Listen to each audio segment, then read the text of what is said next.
Last time మీరు చూడండి, ఆయన 11 రోజులు దీక్ష చేసి ఆయన తిరుమలకి వెళ్ళారు.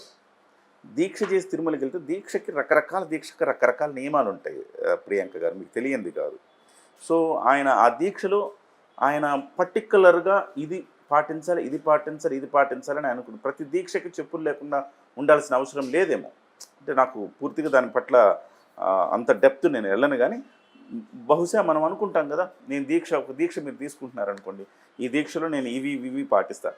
దీక్షలు అంటే ఎవరు నియమించారండి? ఎవరు నిర్ణయించారు? దీక్ష అంటే ఇలానే ఉండాలని ఎవరు నిర్ణయించారు? ఎవరు నిర్ణయించాలి? మన పూర్వీకులు కొన్ని రాసుకుంటూ వచ్చారు. సో ఇలా ఎందుకు దీక్షలు అంటే నిన్ను నువ్వు పరీక్షించుకోవటానికి, కఠినంగా ఉండటానికి. ఉపవాసాలు ఎందుకు ఉంటాము? అది తద్వారా పూర్వీకులు ఎందుకు పెట్టారంటే మన బాడీ సిస్టమ్ని కరెక్ట్ చేసుకోవటానికి ఈ దీక్షలు ఉపయోగపడతాయి. 40 రోజుల పాటు అయ్యప్ప దీక్ష చేస్తాము అంటే 40 రోజుల పాటు దీక్ష చేస్తామంటే రాత్రిపూట భోజనం తినకుండా పండ్లు పలహారాలు తినాలి అని రాసి ఉంటుంది. కటిక నేల మీద పడుకోవాలి, చెప్పులు లేకుండా తిరగాలి. చెప్పులు లేకుండా తిరిగితే మీకు రక్త ప్రసరణ మెరుగవుతుంది. నేల మీద పడుకుంటే మీ వెన్ను సమస్యలన్నిటికీ కూడా ఒక పరిష్కారం దొరుకుతుంది. అలాగే మీరు ఒక ఒంటిపూట భోజనం చేసి రాత్రిపూట పండ్లు తింటే మీరు వెయిట్ పుటాన్ కాకుండా సన్నగా అవుతారు. అలాగే బాడీ గట్టిగా మారుతుంది. సో మెయిన్ ఇక్కడ విల్ పవర్ అని చెప్పుకోవాలి. విల్ పవర్ మనం అందరికీ పాసిబుల్ అయ్యేది కాదు. మనం ఏదైతే అనుకుంటామో దాన్ని చేసి ఎస్ ఇది అనుకున్నారు, అంత కఠినంగా చేయగలిగారు. చాతుర్మాస దీక్షలు చేస్తారు పవన్ కళ్యాణ్ గారు.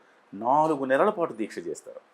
వీటిల్లో ఆ రోజు కూడా విమర్శలు వచ్చినాయి. అయితే ఆయన చెప్పింది ఆ రోజు అంటే ఈ దీక్షలో చెప్పులు లేకుండా తిరగాలన్న నియమమేమీ లేదు అని చెప్పారు. ఇవాళ పర్టిక్యులర్గా ఆయన దేశవ్యాప్తంగా ఒక చర్చకు దారితీస్తుంది. ఏంటంటే ఇంత 100 కోట్ల రూపాయల ఆస్తిపరుడు, అలాగే డిప్యూటీ సీఎం, ఆయన చిటికేస్తే ఆయన పెద్ద పెద్ద బ్రాండ్లు కొనగలుగుతాడు. సో కాబట్టి అలాంటి ఆయన ఒక పారగాన్ చెప్పులు 100-150 ఉంటాయి. ఆ పారగాన్ చెప్పులు వేసుకుని తిరుగుతున్నాడంటే ఏంట్రా బాబు అంటే నిజంగా ఆయన ఒక డైలాగ్ అన్నారు, మీరు గమనించారో లేదో, ఏం చేసుకుంటానండి, కోట్ల రూపాయలు ఏం చేసుకుంటానండి, నేను అందరిలాగా 3 పూట్ల తింటాను అంతే కదా. సో అంతకుమించి నాకేం లగ్జరీలు, ఇంతకుమించి ఏం అనుభవిస్తాం, ఎందుకు నాకు ఇంత డబ్బు అని ఇప్పుడు కాదు ఆయన చెప్పింది. కామన్ మెన్ ప్రొటెక్షన్ ఫోర్స్ అని CMPF అని ఒకటి పెట్టారు. ఇప్పుడు రాజకీయాల్లో రాకముందు దాదాపు 15 ఏళ్ల క్రితం పెట్టారు. అది కామన్ మెన్ ప్రొటెక్షన్ ఫోర్స్ అని పెట్టి ఒక సామాన్యుడికి రక్షణగా నిలవాలని చెప్పి ₹1 కోటి విరాళం ఆ సంస్థకి తానే మొదట ఇచ్చుకున్నాడు. ఇచ్చుకున్న తర్వాత చాలామంది విరాళాలు ఇచ్చారు. అయితే ఆ రోజు నుంచి ఆయనకు ఒక సమాజం పట్ల బాధ్యత ఉంది. ఏం చేసుకుంటాను నేను, ఇంత డబ్బులు నేను ఏం చేసుకుంటాను అంటాడు. ఒకే మాట. ఇంతలా అనగలిగిన వాళ్ళు ఎవరున్నారండి? సో అక్కడి నుంచి ఆయన సింప్లిసిటీ మనం అక్కడ చూడొచ్చు. సో నేల మీద పడుకుంటాడు. మనం ఆయన పర్యటనలో కూడా అంబేద్కర్ భవన్ లాంటి వాటిల్లో కటిక నేల మీద తుండుగుడ్డు ఇట్లా పట్టుకొని పడుకునే సందర్భాలు చూసాం. సో చద్దన్నం తింటాడండి, ముంతలో చద్దన్నం తింటాడు. సో ఇవన్నీ కూడా ఆయన సింపుల్గా ఉండటం ఆయనకి ఇష్టం. నలుగురిలో సింపుల్గా తిరగటం ఆయనకి ఇష్టం. కానీ సెలబ్రిటీ అయిపోయాడు ఆయన. అయినప్పటికీ సెలబ్రిటీ అయినా నేను సింపుల్గా ఉండాలనుకుంటాడు కదా. అందులో భాగంగానే చెప్పులు వేసుకు ఆ రకంగా చెప్పులు వేసుకొని తీస్తున్నాడు. గుళ్ళోకి వెళ్ళినప్పుడు ఆటోమేటిక్ చెప్పులు బయటకు వదిలే వెళ్తారు కదండి.